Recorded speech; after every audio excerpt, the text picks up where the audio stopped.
નમસ્કાર મિત્રો, આપનું સ્વાગત છે અમારી ચેનલ પર। આજના આ વિડીયોમાં આપણે પાન 2.0 પ્રોજેક્ટની વાત કરવા જઈ રહ્યા છીએ। મિત્રો, શું તમે જાણો છો કે સરકાર હવે તમારા પાન કાર્ડને નવી પદ્ધતિ સાથે અપગ્રેડ કરવા જઈ રહી છે? તો પ્રશ્ન થાય કે શું જૂના પાન કાર્ડ છે તે હવે માન્ય નહીં ગણાય અને QR કોડવાળું નવું પાન કાર્ડ કેવી રીતે મળશે? તો ચાલો જાણીએ આ વિડીયોમાં બધી જ માહિતીને। મિત્રો, પાન 2.0 પ્રોજેક્ટ કેન્દ્ર સરકાર દ્વારા લાગુ કરવામાં આવ્યો છે। આ પ્રોજેક્ટના અંતર્ગત નવા પાન કાર્ડમાં QR કોડનું ફીચર ઉમેરવામાં આવશે, જે તમારા કાર્ડને વધુ સુરક્ષિત અને આધુનિક બનાવશે। આ પ્રોજેક્ટનો મુખ્ય ઉદ્દેશ્ય એ છે કે ટેક્સ પ્રણાલી વધુ પારદર્શી બનાવવી અને નાણાકીય વ્યવહારો સરળ બનાવવા।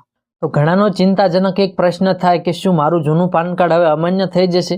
તો સરકારે સ્પષ્ટતા કરી છે કે તમારું જૂનું પાન કાર્ડ અમાન્ય નહીં થાય। તમે તેને અપગ્રેડ કરાવશો તો તે વધુ કાર્યક્ષમ બનશે। તમારો પાન નંબર જૂનો જ રહેશે। તો પછી નવા પાન કાર્ડ માટે શું કરવું પડશે?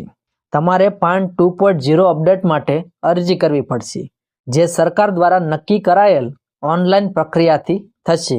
હવે એક સારા સમાચાર એ છે કે તમામ પ્રક્રિયા નિઃશુલ્ક રહેશે અને તમારું અપડેટ પાન કાર્ડ તમે જે સરનામું આપશો ત્યાં તમને મોકલવામાં આવશે। પાન 2.0 પ્રોજેક્ટના ફાયદાઓ જોઈએ। નકલી પાન કાર્ડ સામે આપણને સુરક્ષા મળશે, નાણાકીય ગેરરીતિઓ પર લગામ લાગશે, ટેક્સ રિટર્ન ફાઇલિંગની પ્રક્રિયા સરળ બનશે અને પાન કાર્ડ આગામી સમયમાં નાણાકીય સેવાઓ માટે એક યુનિવર્સલ ID તરીકે કામ કરશે। મિત્રો, આ પ્રોજેક્ટને સફળ બનાવવામાં સરકાર 1435 કરોડ રૂપિયાનો ખર્ચ કરવા જઈ રહી છે। આ સૂચવે છે કે સરકાર આ પ્રોજેક્ટને લઈને સિરિયસ છે અને નાગરિકોની સુવિધાને મહત્વ આપી રહી છે। તો મિત્રો, આ હતું પાન 2.0 પ્રોજેક્ટ વિશે સંપૂર્ણ સ્પષ્ટીકરણ। આ પ્રોજેક્ટ આપના ભવિષ્ય માટે બહુ મહત્વપૂર્ણ છે।